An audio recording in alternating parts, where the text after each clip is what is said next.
So I've been thinking recently about some of the first comics I started reading, some of the first comics I really got into. And one of those that I read when I was around 13, 14 was Dragonring. And actually, as it turned out, this is the first issue I ended up buying. This was volume 2, number 4. So I had to go back and buy some of the original issues.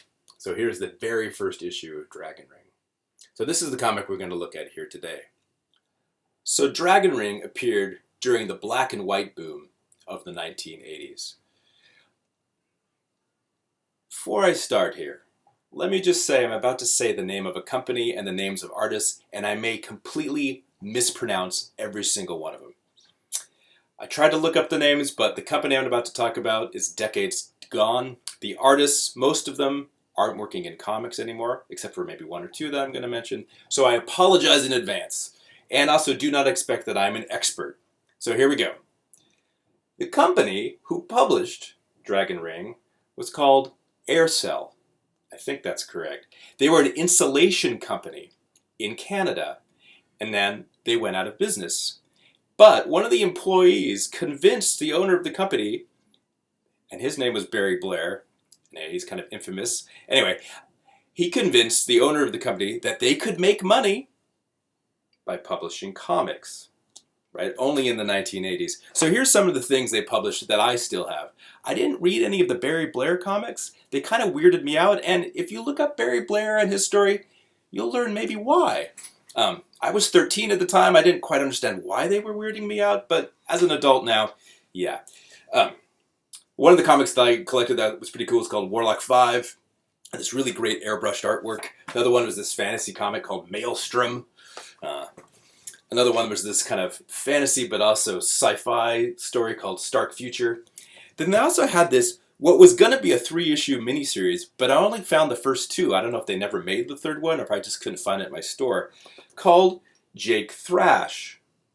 Now what's interesting about this today is Barry Blair was the writer on it, but the artist on this, and the artist in some of these titles was Dave Cooper, who you might know today, who still is creating art and creating paintings. Anyway, so that was the publisher behind Dragonring. So let's get into the comic itself. Here's the first issue, which came out in 1986. Now, Barry Blair does help a bit with the writing, but this comic is mainly created by Guang Yap. It's his art, it's his concept. The story itself starts out in Hong Kong on the South China Sea. This is our main character. His name is Cole Drake, and he owns a boat that people charter to take them places. And that's the basic setup for pretty much all the comics in this first volume. Drake and his crew take a boat to some isolated island and encounter monsters, and then eventually end up encountering whoever's controlling those monsters. Cole Drake is a bit of a mix between Cordo Maltese and Bruce Lee. And you can see the Bruce Lee side of him coming out here when he's breaking out the nunchucks. And I really like the way this action scene is laid out. A lot of times when people do action scenes, they want to have crazy panels or strange angles. And here, everything is very deliberate, very methodical. Except for this first panel, every panel here is of the exact same size. And for me, because the panels don't change size, it really accentuates the movement within the panels. And that goes on to the second page. And it's not perfect. Like this second creature shows up here and it's really hard to tell that it's a different guy. It would be nice if there was an establishing shot. But still, you really get a sense of the action. And I love this last 3 set of panels where Cole Drake's holding the nunchucks, then flipping them forward and hitting the guy in the face. I just think it's really well done. And of course, because this is the first issue, Cole Drake has to be given the Dragonring, which he gets here in the bottom. What's really funny is in this first volume, the Dragonring really doesn't do anything. This comic is full of fight scenes, but Cole Drake never uses the ring to defeat his opponents. He always uses some kind of edged weapon. Well, here you can see him cutting off this thing's head. So it's kind of funny that this comic is called Dragonring, but the ring isn't really doing anything. That is until this issue, which is issue 5 of the first volume. And I really feel like that this is the best issue in the first volume run. And of course, Cole Drake is again on some uncharted island fighting creatures with some kind of edged weapon. Here he's got a sword, and he's covered in blood. But still, the ring's not helping him at all yet. It isn't until Coldrake has to confront the evil wizard that's in control of everything on the island that the ring actually does anything. You can see here, Coldrake is about to die, and then the design on the ring changes, and it gives Coldrake power, and power enough to be able to strike the physical form of this evil wizard. But this is the first indication that the ring actually can do anything, and we're already 5 issues in. But then we jump to Volume 2. Not only is the series now in color, but the focus is entirely on what is the Dragonring. And Coldrake sets off into an alternate dimension to try to figure this out. So this is where things start to get really cool in this comic. So before, again, we had traveling on boats, we had martial arts, we had creatures, we had evil wizards. Now we get other dimensions. And I also think that this scene's really funny because Coldrake never uses a gun, and the one time he brings a gun, he's in an alternate dimension where guns don't work. Now we also get people in cool power armor and floating monasteries. And to me, this second volume is really when Dragonring takes off. As it turns out, there was some kind of barrier between Coldrake and the ring, and that was why he couldn't access its full power. Now the monks at the monastery here remove that barrier. As it turns out, this is not without its drawbacks. We'll get to those drawbacks in a moment. Now, I remember when I first read this ending scene and it blew my 14-year-old mind. What we have here is Coldrake teaming up with his new friends to take on a new opponent, this demon knight that has appeared outside of the monastery. Of course, Coldrake takes one of his edge weapons there. But it doesn't go well. It turns out that this opponent is definitely stronger than Coldrake and his friends. And Coldrake starts getting hurt. More than just getting hurt, he is killed by this creature. Here he is stabbed through the chest, then even his hand gets cut off. Now remember, this is the first issue of the second volume, and our main character is getting killed. One thing I want to point out here is just the way these pages are done. Like with that nunchuck scene, there's very deliberate pacing. Also, it's very silent, right? We have Coldrake screaming here, but we don't have like an ah coming out of his mouth. And to me, it makes it a lot more powerful. And also the depth of these purples and these blood splatters just make the scene really... When I first read this, I was very scared, I have to say. Then we get to this page, and like before, the ring comes to life, but this time instead of just healing Coldrake, it puts him back together, but it also turns him into a demon.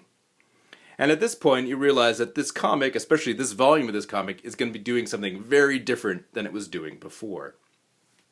So, on to issue 2 of volume 2. Here's our hero, and he's fighting his opponent, and this time he actually ends up winning in his demon form. But it's not okay for him to be in this form, and so they have to subdue him.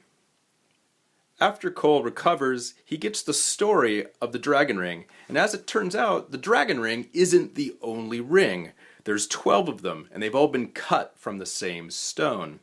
And inside each ring is a different spirit.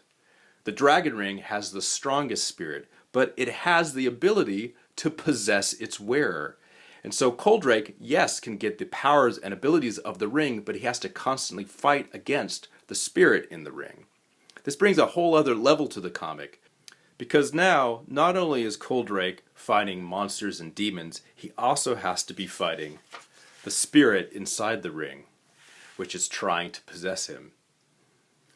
This is when I came into the comic. This is actually the first issue I bought, and so this comic blew my mind, but I didn't know what was going on. I had to buy the previous issues. The other thing I want to say about this issue is that there are these scenes of this woman interspersed throughout the comic.